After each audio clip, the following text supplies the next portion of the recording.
दोस्तों, ये कहानी है एक ऐसी औरत की जिसे एक बीमार बच्चे की देखभाल करने के लिए घर में बुलाया जाता है, लेकिन उसे नहीं पता कि यहाँ आना उसके लिए कितना खतरनाक था। घर पहुंचकर एक महिला उसका स्वागत करती है और उसे कहती है कि वो कुछ दिनों के लिए बाहर जा रही है, इसीलिए उसने बुलाया है कि वो उसके बच्चे की देखभाल कर सके। मरीना अपने बीमार बच्चे की देखभाल के लिए उस लड़की को छोड़ जाती है और वहां से चली जाती है। जाते समय वो उस केयरटेकर को बहुत ही अजीब तरीके से देखती है, जैसे वो उसे कुछ छुपा रही हो।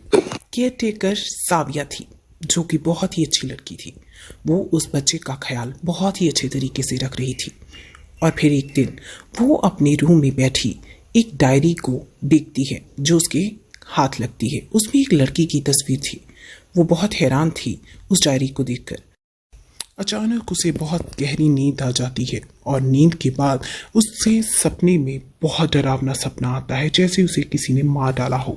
लेकिन उसे क्या पता था कि ये एक सपना नहीं, हकीकत है। सच में उसे मारने की कोशिश की गई थी। उस घर में एक ऐसी लड़की रहती थी जिसकी आत्मा भटक रही थी। वो उसकी तह तक जाना चाहती थी। पहले तो उसे लगा कि शायद उसका वहम है, लेकिन फिर हर रोज अजीब हरकतें होती थी।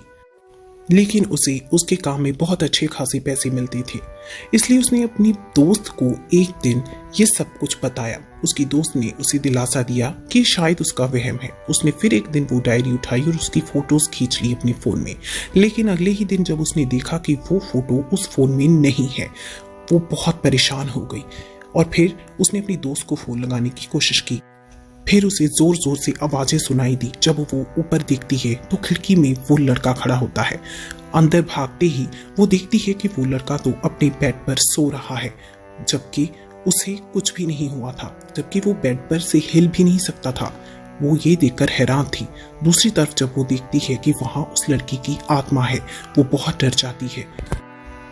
इन सब के बीच वो फिर से अपनी दोस्त के साथ बात करती है और इसे बताती है कि डायरी पर जो फोटो है वो उसके फोन में नहीं है। अब उसकी दोस्त भी ये बातें सुनकर हैरान थी। फिर एक दिन वो लड़की जब देखती है कि वो लड़का फिर से अपने बेड से उठा हुआ है और अपने दांत निकालकर बाहर फेंक रहा है, तो ये घटना भी उसे काफी अजीब लगी। धीरे धीरे उसे समझ में आने लगा कि ये कोई आम चीज नहीं है, इसलिए उसने वो डायरी को जला दिया। जैसे ही उसने उस डायरी को जलाया तो लड़के के कमरे से फिर से आवाजें आने लगी। वो दौड़कर वहां गई, देखती है कि लड़का वहां आराम से लेटा हुआ था। लेकिन जब वो पास में ही देखती है तो वो आत्मा बिल्कुल जल चुकी थी। जैसे कि उसने उसकी किताबें जलाई थी, बिल्कुल उसी तरह राख हो गई। वो लड़की वहां से भागती है और अपना सामान पैक करने लगती है ताकि वो उस घर को छोड़कर चली जाए। उसने मौत को बहुत ही करीब से देखा। वो डर गई थी। वो जल्द से जल्द उस घर को छोड़कर जाना चाहती थी। जैसे ही वो बाहर निकलने की कोशिश करती है तो उसके लिए उसके घर के सारे दरवाजे बंद कर दिए जाते हैं। अचानक ही बहुत अंधेरा होता है। जैसे ही वो अपनी फोन की लाइट लगाकर देखती है, वो एक ऐसे डिब्बे में बंद थी जहाँ सांस लेना भी मुश्किल था। वो बहुत कोशिश करती है कि वो उसमें से बाहर निकल सके, लेकिन उसका निकलना नामुमकिन था। ये सब उस बच्चे में आई आत्मा ने की।